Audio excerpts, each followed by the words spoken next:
नमस्कार आदाब दोस्तों 8 नवंबर 2016 आप सभी जानते होंगे हमारे देश की मोदी सरकार या हम ये कहें देश के प्रधानमंत्री नरेंद्र मोदी ने डीमोनेटाइजेशन का ऐलान किया, नोटबंदी का ऐलान किया और इस नोटबंदी का पर्पस ये बताया कि देश में भ्रष्टाचार खत्म होगा, देश में जो नकली नोट हैं वो खत्म होंगे और जो है कई मामलों पर जैसे टेररिज्म है या फिर इन सारी चीजों पर लगाम लगेगी। लेकिन इन तीनों चीजों पर लगाम लगती हुई नजर नहीं आ रही है। ताजा रिपोर्ट ने मोदी सरकार की नींद उड़ाकर रख दी है दोस्तों। डीमोनेटाइजेशन आप सभी जानते होंगे अभी कुछ दिन पहले ही 8 नवंबर को कई साल कंप्लीट हो गए, लेकिन उसके बाद अब जो रिपोर्ट सामने आ रही है उसमें मोदी सरकार के इस फैसले की पोल खोलकर रख दी है। इस खबर के बारे में हम आपको विस्तार से जानकारी देंगे। साथ ही साथ दूसरी बड़ी खबर आ रही है, उत्तर प्रदेश में होने वाले विधानसभा चुनाव से पहले देश के गृह मंत्री अमित शाह के द्वारा दिए गए बयान कि उत्तर प्रदेश में योगी सरकार के सत्ता में आने के बाद भ्रष्टाचार खत्म हो गया है और अपराधी दूरबीन से ढूंढने के बाद भी नहीं मिल रहे हैं, उसकी पोल खोलती हुई एक तस्वीर बहराइच से सामने आ रही है, जहां पर एक ज्वेलर्स के घर में डाका डाला गया, चोरी हुई और उसमें पकड़े गए लोगों, जो चोर थे वो जो पकड़े गए, उनके कार में बीजेपी का झंडा पाया गया है। किस तरह से, इसकी भी हम आपको आगे एक एक करके तस्वीरें दिखाएंगे। साथ ही साथ अगली बड़ी खबर में हम आपको बताएंगे दोस्तों कि यहां पर जो है गोवा के जो राज्यपाल हैं सत्यपाल मलिक, उन्होंने गोवा में जिस तरह से भ्रष्टाचार हुआ था उस मामले पर देश के प्रधानमंत्री नरेंद्र मोदी को एक्सपोज कर दिया है। क्या कुछ कहा है इसकी भी तस्वीर दिखाएंगे। उससे पहले छोटी सी रिक्वेस्ट करेंगे दोस्तों, वीडियो को लाइक करके चैनल को सब्सक्राइब जरूर कर लीजिए। सबसे पहले आप इस खबर को देखिए। हमारे देश में देश की मोदी सरकार ने 8 नवंबर 2016 को डिमोनेटाइजेशन किया, यह कह करके कि इसके होने के बाद देश में भ्रष्टाचार खत्म हो जाएगा, टेररिज्म खत्म हो जाएगा और जो हवाला का कारोबार है वो खत्म हो जाएगा। ये कुछ भी तो खत्म नहीं हुआ है, उल्टा जो रिपोर्ट कह रही है उससे मोदी सरकार की नींद जरूर उड़ गई है। आपको हम खबर दिखा रहे, देख सकते हैं। दरअसल जानकारी के मुताबिक बताया जा रहा है कि इंडियन जो साइकिल इंस्टीट्यूट कोलकाता की एक रिपोर्ट सामने आई है।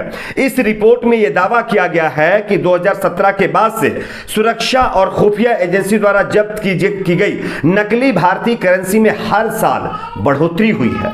यानी कि पहले के मुकाबले सारी चीजें बढ़ रही हैं, वो चाहे नकली नोटों का कारोबार हो, चाहे भ्रष्टाचार हो या फिर चाहे टेररिज्म हो। जैसा कि आप लोगों ने देखा होगा, साल 2016 से पहले हर साल 70 करोड़ रुपए की नकली करेंसी भारतीय अर्थव्यवस्था में जो है डाली जाती थी। हालांकि नोटबंदी ने अस्थायी रूप से इस मात्रा को कम जरूर किया, लेकिन साल 2017 को छोड़ करके इस मामले में लगातार बढ़ोतरी हो रही है। मैं साल वाइज आपको डाटा दिखाता हूं कि दरअसल साल वाइज क्या है इसके आंकड़े।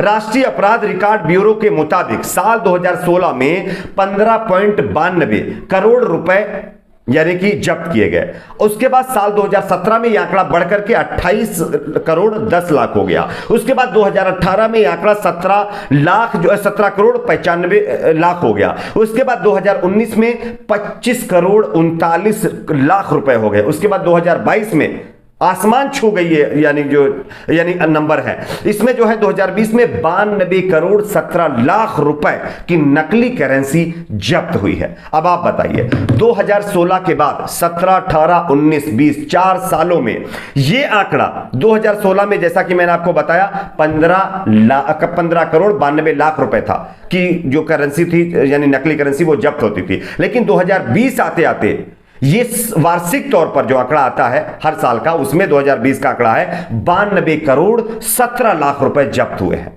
एक साल की बात कर रहा हूं, 2017, 2018, 2019 के मैंने आपको आंकड़े दिखा दिए हैं। आप बताइए, टेररिज्म खत्म नहीं हो रहा है, जो नकली करेंसी की बात कही जाती थी वो भी अब दुगना तिगुना हो गई है, भ्रष्टाचार भी आप देख सकते हैं चरम पर है। उसके बावजूद भी डिमोनेटाइजेशन नोटबंदी करके 60 लोगों की कैजुअलिटी, उसके बाद करोड़ों लोगों की नौकरियां खत्म हो गई। उसके बावजूद भी मोदी सरकार कह रही कि हमने बहुत अच्छे कदम उठाए हैं, देश की अर्थव्यवस्था भी हमने बहुत अच्छी उसमें सुधार लाई है ये फैसला लेने के बाद। खैर, आप इस पर क्या सोचते हैं नीचे कमेंट बॉक्स में जरूर बताइए। बात करते हैं अगली एक और बड़ी खबर की। अगली बड़ी खबर यहां पर दोस्तों आ रही है, देश के गृह मंत्री अमित शाह ने कुछ दिन पहले एक बयान दिया जिसमें उन्होंने कहा कि उत्तर प्रदेश में योगी सरकार के सत्ता में आने के बाद उत्तर प्रदेश के अंदर अपराध खत्म हो गया, अपराधी ढूंढने पर भी नहीं मिल रहे हैं। दूरबीन लगा करके भी कोई ढूंढे तो दूर दूर तक अपराधियों का आता पता नहीं है। लेकिन इसकी पोल खोलती हुई हम आपको एक खबर दिखा रहे हैं। उत्तर प्रदेश में अगले साल विधानसभा चुनाव होने वाले हैं, लेकिन राज्य में चुनाव से लगातार घट रही आपराधिक घटनाओं के कारण योगी सरकार के लिए जनता में आक्रोश लगातार बढ़ता जा रहा है। उत्तर प्रदेश में एक दिल दहला देने वाली घटना सामने आई है। जानकारी के मुताबिक खबर बहराइच से सामने है। बहराइच के बाबागंज चौकी से कुछ ही दूरी पर मंगलवार को देर रात नकाबपोश बदमाशों ने एक ज्वेलर के लूटने के इरादे से उसको खत्म कर दिया। इस मामले में स्थानीय लोगों ने बताया कि जब इलाके में गोली की आवाज सुनाई दी तो मौके पर लोग पहुंच गए। लोगों को देख करके बदमाशों ने अपनी गाड़ी स्टार्ट कर वहां से भागने की कोशिश की, लेकिन उनकी गाड़ी स्टार्ट नहीं हुई, चालू नहीं हुई, जिसके चलते बदमाशों ने गाड़ी वहीं पर छोड़ करके मौके से फरार हो गए। लेकिन चौंकाने वाली बात तो यह है कि इस गाड़ी की तस्वीर सोशल मीडिया पर वायरल हो रही है, जो मैं आपको दिखा रहा हूं। आप देख सकते हैं, तस्वीर में देखा जा सकता है कि जो है ब्लैक रंग की स्कॉर्पियो में भारतीय जनता पार्टी का झंडा लगा हुआ है। अब आप बताइए, हत्या को अंजाम देने वाले वो बदमाश कौन थे? उनकी गाड़ी पर जो काली स्कॉर्पियो थे उसके ऊपर बीजेपी का फ्लैग लगा हुआ है, बीजेपी पार्टी का झंडा लगा हुआ है। एक तरफ तो गृह मंत्री कह रहे हैं कि उत्तर प्रदेश में अपराध खत्म हो गया है, दूरबीन लगाने से भी ढूंढने पर अपराधी मिल नहीं रहे। उसके बाद दिन दहाड़े अपराधी जो है बहराइच के अंदर एक ज्वेलर्स को खत्म कर देते हैं और उनकी गाड़ी जब बरामद की जाती, पकड़ी जाती है तो उस पर बीजेपी का झंडा मिलता है। आप बताइए, यह है आज उत्तर प्रदेश का हाल और गृह मंत्री अमित शाह के दावों की सच्चाई। खैर, बात करते हैं अगली एक और बड़ी खबर की। अगली बड़ी खबर यहां पर दोस्तों आरटीआई के एक मामले में जो खुलासा हुआ है, उसने मोदी सरकार और खास करके देश के प्रधानमंत्री को लेकर के नया विवाद खड़ा कर दिया है।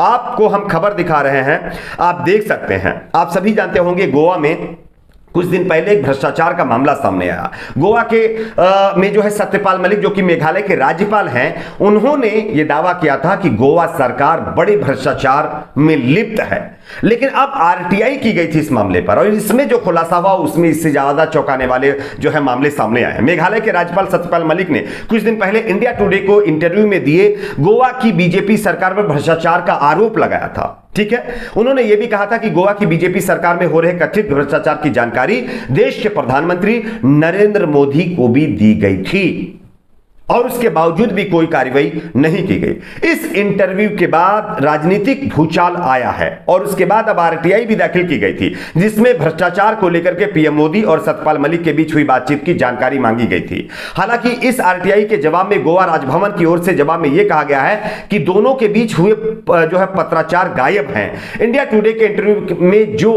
दावा किया गया था सत्यपाल मलिक के द्वारा, उसमें अब सच्चाई नजर आती है। राजभवन की तरफ से बताया जा रहा है कि जो पत्र के जरिए यानी कि लेटर के जरिए देश के प्रधानमंत्री नरेंद्र मोदी, गोवा के जो राज्यपाल पहले थे सत्यपाल मलिक, उनके बीच में जो बातचीत हुई थी उसके पत्र गायब हो गए हैं। अब आप बताइए, उन लेटरों को गायब होने का क्या मतलब है? क्या गोवा सरकार भ्रष्टाचार में लिप्त है और इसकी जानकारी प्रधानमंत्री जी को दी गई थी, इसलिए ये सारी चीजें गायब कर दी गई हैं? खैर, आप इस पर क्या सोचते हैं नीचे कमेंट बॉक्स में जरूर बताइए। वीडियो को लाइक, शेयर, चैनल को सब्सक्राइब जरूर करें।